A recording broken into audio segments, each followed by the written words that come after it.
Peace and love, family. We are back for season 2 of What's Good With You, and it's Nia Queen. I'm so happy to be back. I can't believe I'm here. Oh my gosh, I can't believe I'm here. I'm so excited. I have a very special man next to me. He's a chef, I think. I think he's a chef or something like that. What's your name? My name is Quan. Quan? A lot of people call me Chef Beans. Chef Beans is in the building. Chef Beans is going to be the guest host this season. So I'm really excited to have him here. And I just wanted to quickly shout out Hood Psychologist.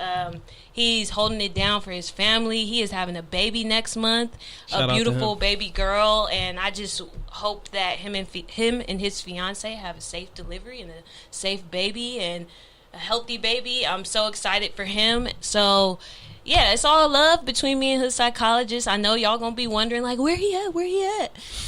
He taking care of business. He taking care of his family. So that's where he at. Wow, I'm back.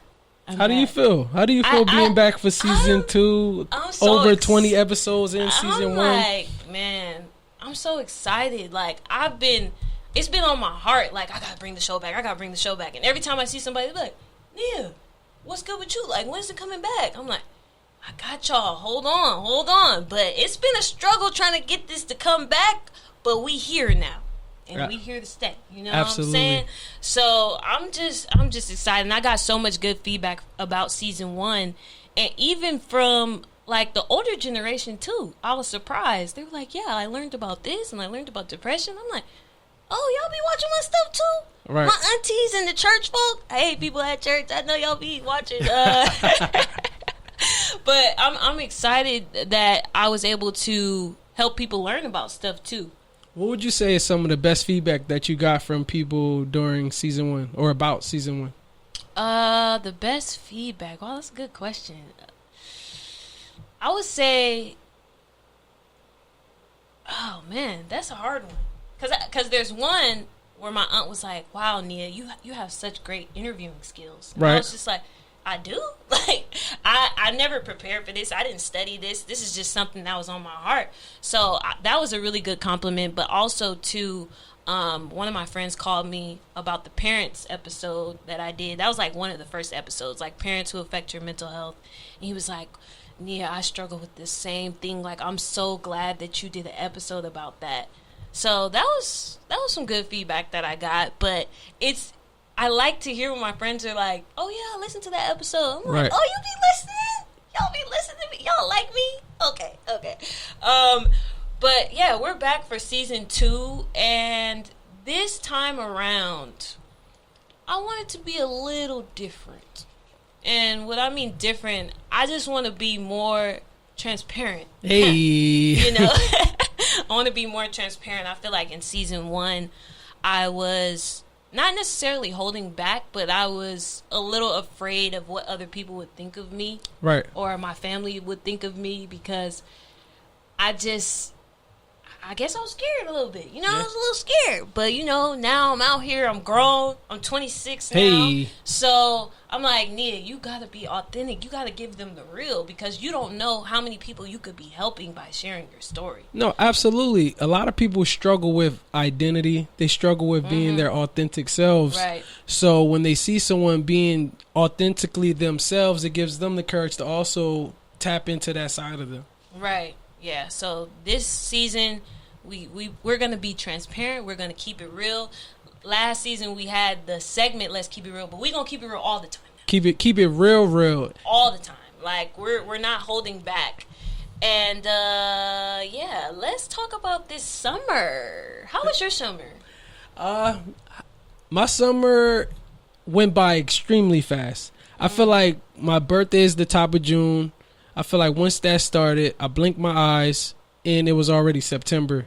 I can't tell you everything that I did over the summer. I just know it went by fast. I know it was around the time when the country was transitioning to this being the first summer since the pandemic, occurred. Right. So it was very interesting. Then you got the people who are like, oh, I don't know if I really want to go outside yet, different things like that. I'm more so focused on my business and continuously giving myself the love that I want so that I can attract it. Everything else, I just kind of was like, I still somewhat stayed out the mix just because. Yeah, my summer was... How was your summer? Y'all, people was trying me this summer. What does that mean? People was trying me. Let's just say... We need more.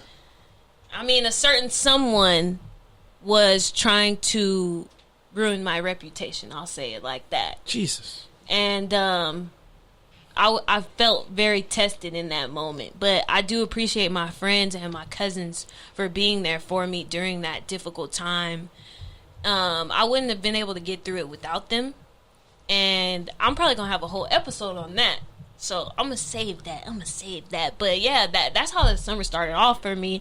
But it kind of turned around because I finally moved out. I'm out my parents' house. Moved out your people's crib. That's what's up. Finally. I'm like, I really did that. Yeah. Like by myself. Like my daddy ain't give me no money. I really did that.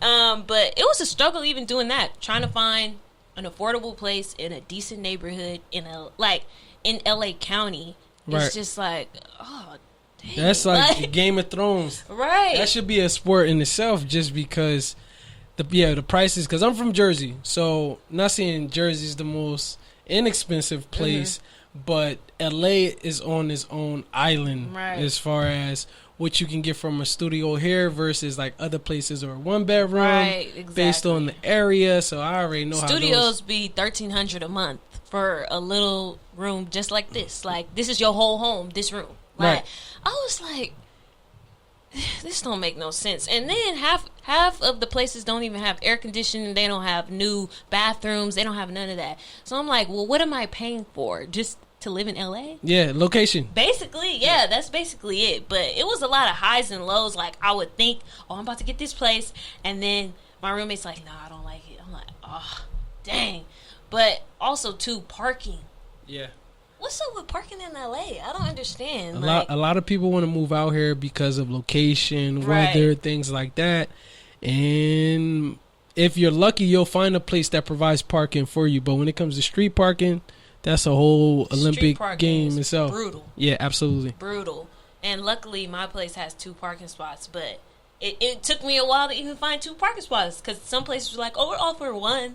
I'm like, but it's 2 people right here. 1 for a 2 bed, and y'all gonna have to figure it out. Yeah, like no, I wasn't finna do that. But I do like my new place.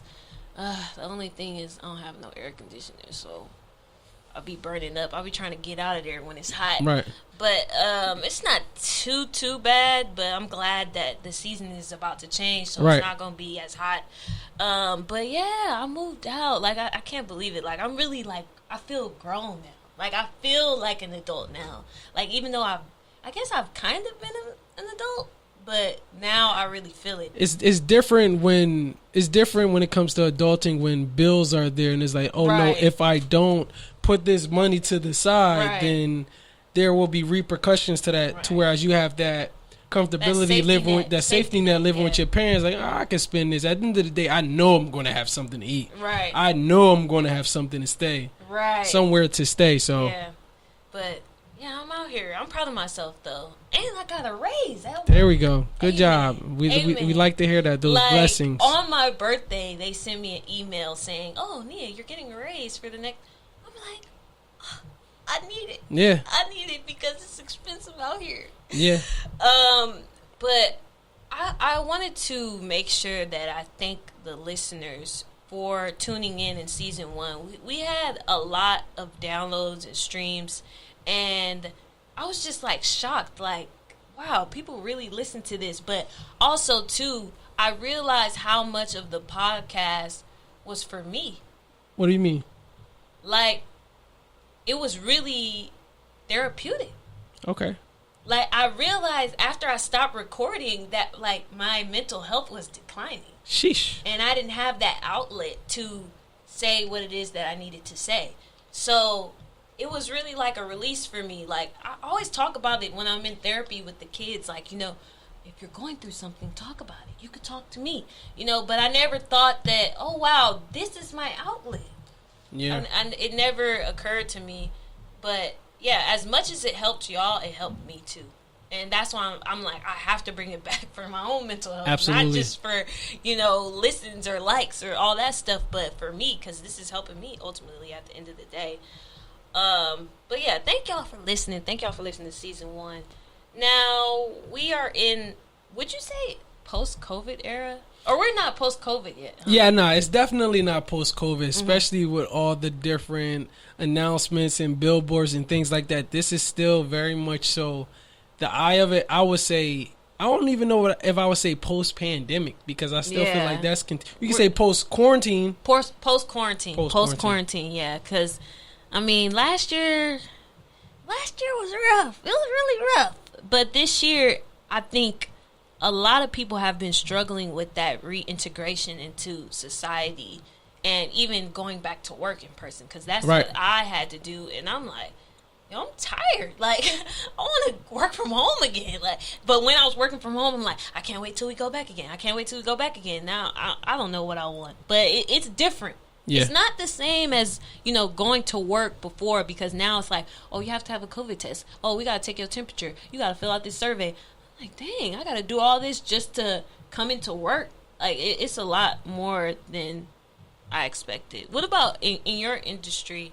'Cause I know you work in the film industry, right? So all that stuff is more so recent.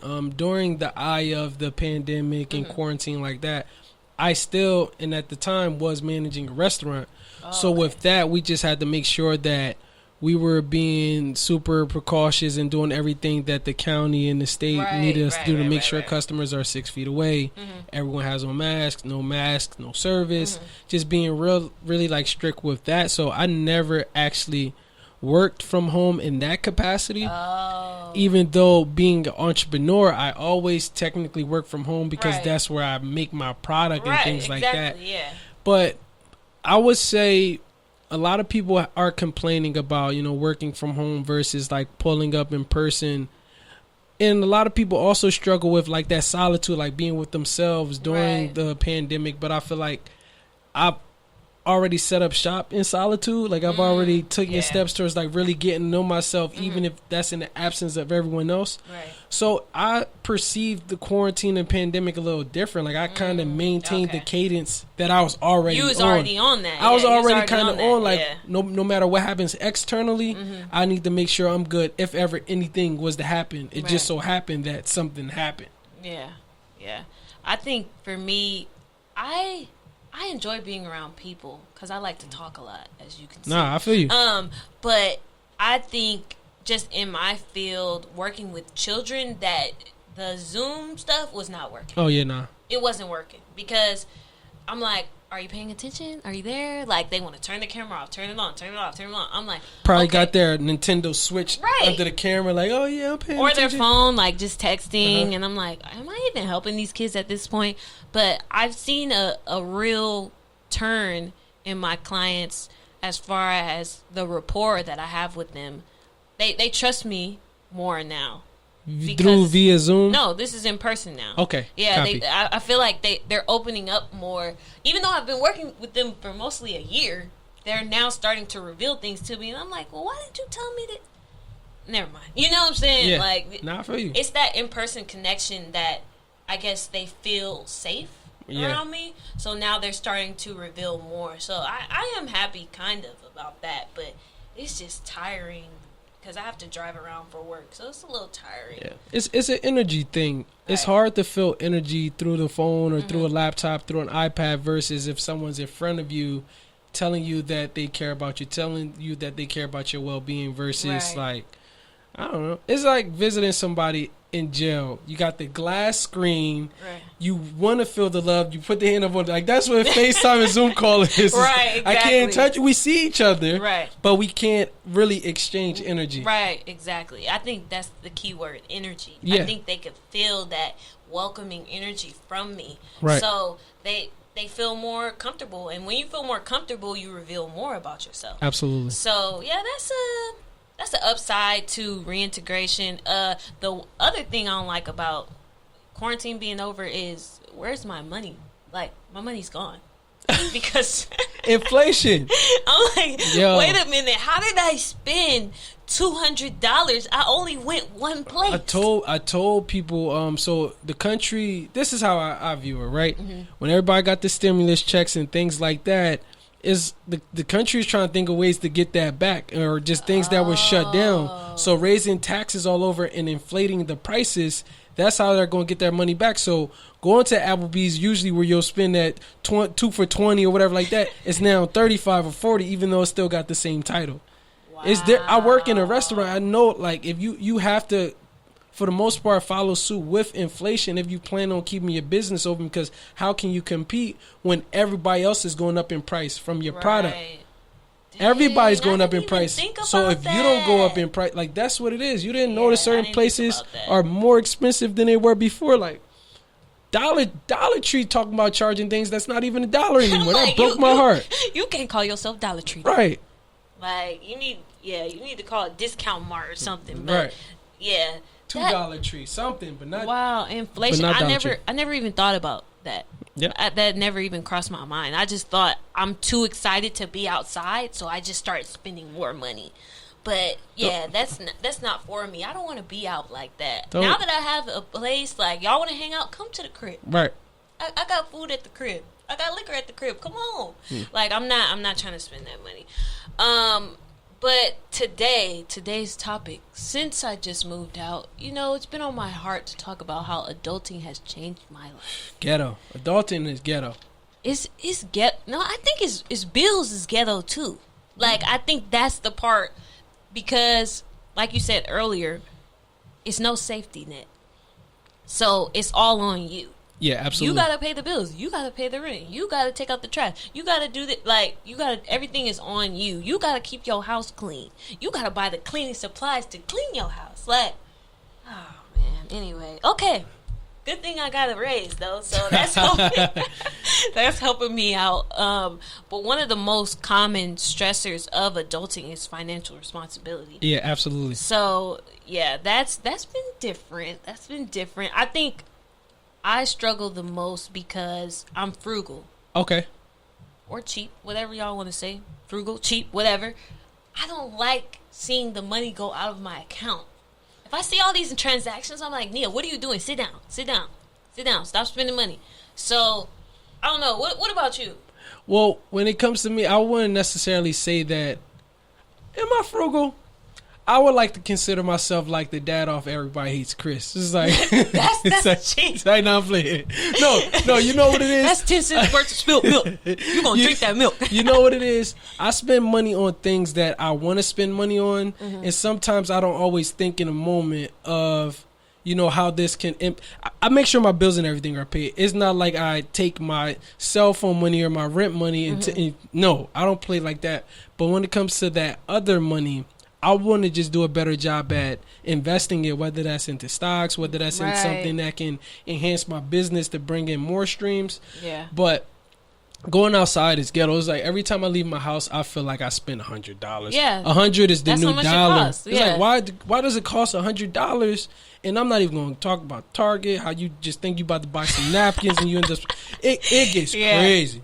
It gets extremely crazy. But nonetheless, when it comes to, I guess, adulting and tapping into like the financial responsibility, one thing that I struggle with was financial literacy, because I'm not going to say it was ever anyone that tells me certain things about credit or credit cards, or if you can't buy it twice, you shouldn't even buy it once. Like, just certain things that I'm learning as an adult now, and through the hardships that I faced from moving to Los Angeles when I first got here, I was able to identify, do I actually need this, or do I want this because it's in front of me? Right. It's like factoring in that, or even I got food in the crib. Right. Is this that, like, okay, you don't like spending a lot of money. That's been my kryptonite right now, because I've been spending money on food like crazy. How's your grocery responsibility, like when it goes grocery shopping? I mean, I've had to learn to let go. So I told you about like how I'm frugal. Like, Nia, it's okay. You gotta pay. You have to eat, Nia. Right. Wait. Let go of what though? That money. Oh. When you said learn to let go, like, because we were talking about groceries, I thought you was talking about, like, let go of that old lemon that's still in your refrigerator door or something. When you said let go, I'm like, dog, just check the expiration date on these things.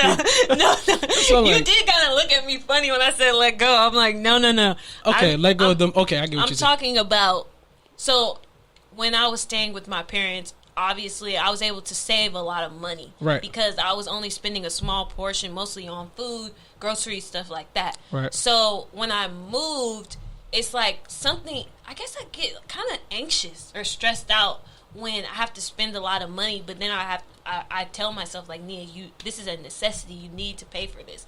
Like, even if your account gets a little low, you still need to eat. Right. So it's like it's a mental thing for me. I'm working on it. But even just making big purchases for my apartment. Right. Like, my dad's like, Nia, you need a bed. Go ahead and spend that $500. Get your bed, because you're going to need it. You're going to sleep in it every night. But I always have to tell myself, like, Nia, you need this. Like, it's okay to not have that money. That's a part of adulthood. Like, sometimes your bank account going to get kind of low. Right. It's not going to be always on full, always commas in there, whatever y'all right. be having. Like, it's not always going to be that. So that's a... It's currency. I'm still struggling. It's currency. It's a lot as adults. I feel like we have to unlearn from things that we were probably taught or inadvertently that we obtained. I read a book recently, and it talked about looking at finances and money as a currency. It's free flowing, whether it's coming in, coming out. If you're trying to hold on to certain things, not even to get back on inflation, but the value of that dollar is decreasing anyway. So if you're looking at it as this is an investment, like a bed somewhere I'm going to be sleeping at every night, right. and I worked hard for it, I'm going to dish it out, because you're only going to get that back in return. You have to make sure that the currency with your finances are flowing. Not say spend everything in one day because it's going to come back in the same day. Not saying that, but just being mindful that it's going to flow back. Yes. Yeah, like it's like, why am I so attached to this dollar? Like, why am I operating out of scarcity? Like, I don't have enough to spend it when I actually do. Right. And I think that comes from when I was living in Virginia and I worked at Chipotle. Okay. I was making like, what, $9 an hour? Right. So I really had to hold on to my money. Like, I really couldn't spend. Like, I remember going to, I don't know if y'all ever been to Aldi, but they got some cheap groceries. Yeah, no, I love Aldi. I was like, let me go to Aldi. I got $25. No, I got $100 in my account total. Let me $25, because I still got to pay for my bill, my electricity bill or something like that. So I'm like, I got $25. I'm gonna go in here, I'm gonna spend it like this. And I guess I kept that mentality. And even like my dad like got mad at me one time. He's like, Nia, just ask me for money. Why you being like that? Like, you don't have nobody. I'm like, oh yeah, I could ask you, but I don't know why. Like, I never wanted to ask my dad, because I just felt like I need to do this. I need to prove that I'm an adult out here and I could, make it on my own. And he was already helping me out with my rent in Virginia. So I was just like, I don't want to ask for more. It's a gift and a curse. It's a gift and a curse, because I feel like as we're younger, we always wanted to be a part of the tables where they said this is grown folks business. Or we always wanted to be adults. And then once we became adults, especially going away to college, let me show my parents that I'm out the house. I'm grown. I could do this. I can do this. And then when things start happening, we kind of shy away from the resources that we know can potentially be unconditional, like that unconditional love that parents can give.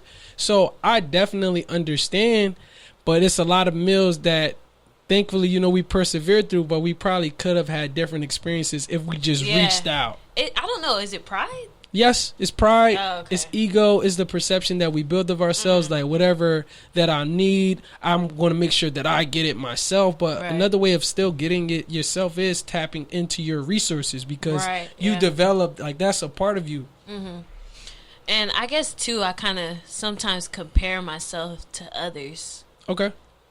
Like, as we all do. Yeah, I'm like, oh, well, they got this and they got that, and I can't even afford my groceries, like, without asking my parents. That's kind of, I guess, because, too, in my grad program, there were a lot of older adults, like people with kids and all that. So, I I'm glad that's over though. Right. But I have to start reminding myself, like, Nia, you're not making $9 an hour anymore. You can buy the groceries. You can pay your car payment. You can pay this. Like, you're gonna have to let go of that. But it's definitely a little stressful. But the next thing that I wanted to get into was the work-life balance, because on one hand, I have all this freedom. Right. To do whatever I want now that I'm out. On the other hand, I still gotta work, and I'm tired. I'm tired, y'all. I'm tired because I've been doing the most. Even my friends be like, "Dang, Nia, you going out again? Okay." But then when I wake up in the morning, I'm like, I don't want to do anything. I don't want to get out of bed. So I want to ask you, because not only I'll be all over the place. Like, you got 10 million jobs. Right. So how do you have that work-life balance? My work-life balance, so I prioritize what's important, and certain things have deadlines, and I just allocate my time and energy where it needs to go in that moment. So if I'm going into a week and I know I have 30 orders to fulfill, I have to be at the production studio at this time, the restaurant at that time, different things like that.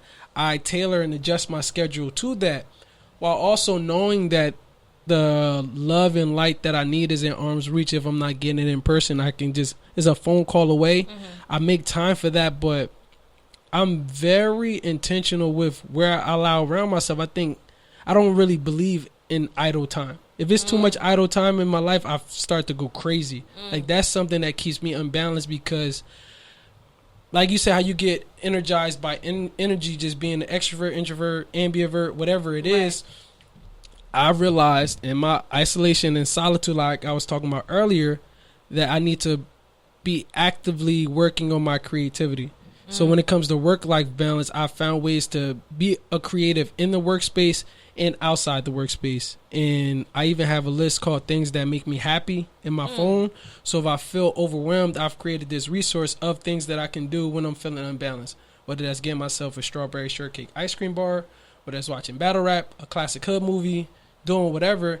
That's how I like maintain fluidity. I need one of those. Yeah, I mean, we all got notepads in our phones. Right, yeah. Like, whether you got iPhone, Android, but a lot of people issue is they don't know how to respond to things when they're feeling unbalanced. So if you create a resource for yourself, at least something that can help pacify that feeling, it could be very beneficial. But back to your initial question, as far as like work-life balance, work doesn't always even necessarily feel like work, because I'm doing things that I would do even if I wasn't getting paid for them. When people find work-life balance, there's a lot of people who are in jobs just to pay the bills, or just to, you know, so their parents can be like, my kid does this and this and that when they go back to work, or whatever it is. But every space that I'm in because I want to be in, whether I'm being a sponge, whether I'm exercising a skill that I just learned. And that's how I monitor it. But that's my work-life balance is my life balance. Yeah, I think I need to make a list like that. And you know what's funny? What's one thing that you would put on? If you was to create a list in this moment, things that make me happy, what's one thing that you could think of that gives you inexplainable joy? Watching Brown Sugar. That can be number one on there. What else would I put on there? That's a hard question. I like being with my friends, or calling one of my friends, calling my best friend. Take the time. Sister. Yeah, I'm gonna definitely make a list like that. And the reason why that's funny to me is because I work on that with the kids all the time. Right. When you feel this way, like, okay, let's make a list of how you could cope with these things. Like, well, why I don't listen to my own advice? We're only big adults or whatever. We're only bigger kids. Right. Exactly. We still need those same things. We really are. And that work-life balance is new to me, because when I was at my parents' house, even though I was grown, I still want to respect their home. Right. You know, so I can't come in at 1 on a weekday, or I can't just stay out all night without communicating with them. So I was just like, sometimes I'll be like, I'm just not going to go, because then I'm going to have to tell my parents, then I'm going to have to do this and do all that. So I stayed at home a lot more. And now that I have my own space, it's like I have the freedom to go whenever I want to go. But you also got X amount of dollars to pay every month. No, so you got to think about that now, too. That's going to balance me out right there. Because this month, I'm like, y'all, I'm not going out. Don't call me to go out. I'm not going out unless y'all want to pay for me. Right. But I'm not going out and paying for my drinks or paying for my food because I need to put money into something else. Right. But last month, I would say I was going out way too much. Every weekend, I was doing something. And I'm looking at my bank account now like, really, Nia? Okay. But, yeah, the work-life balance, I've been feeling like more tired. And also, too, in August, I had something called gastritis. Have you ever heard of that? No. So, is that a gas station thing? No. It sound like a Sunoco or something. No, gastritis is like when your stomach lining becomes inflamed. Okay. And it's caused by stress. And so just one day, I had a lot of stress, like in my personal life and in my work life. Okay. And I was not taking care of myself at all. Okay. Like I wasn't doing any self-care or things that make me happy. I wasn't doing that. I was focused on, I got to get this work done before I go on vacation. I got to do this. I got to do that. So my mind was just racing. And like one day I was eating something and then my stomach just started like hurting real bad. Like think about like somebody just socking you in the stomach. Or somebody stabbing you right in the stomach. Like, and it's a very sharp pain. And I was like, oh, it's going to go away. You know, whatever. It didn't go away. It was like all day. Right. And I'm like calling like my aunt that's a nurse. I'm like, what should I do? Like, should I go to the hospital? Blah, blah, blah. I go to the hospital. And the first question the doctor asked me was, have you been under a lot of stress? I'm like, yeah. Yeah, I've been under a lot of stress. I just moved out the house. I have all these responsibilities at work. It was some drama going on in my personal life. And I wasn't doing anything to release. Like, I went to therapy, but I feel like during that time, like, I didn't go. It was like a month or so I didn't go. And I have no release, and literally my body was shutting down. Like, it's saying, no, you need to stop. You need to stop. Your stomach's not going to hurt until you take care of yourself. Like, that's literally what it was telling me. So, that work-life balance, you really got to get a handle on that, because if you don't, then you be like me in the hospital talking about, my stomach, I can't eat anything. Like, I couldn't do nothing that day. That was terrible. I don't know why, like, I'm in such a silly mood. Oh, my gosh. When you going to make fun of me? No, but, like, listening to your story, it just remind me, like, of a 90s Mary J. Blige song. Like, Not Gonna Cry or something. I don't know why. But, no.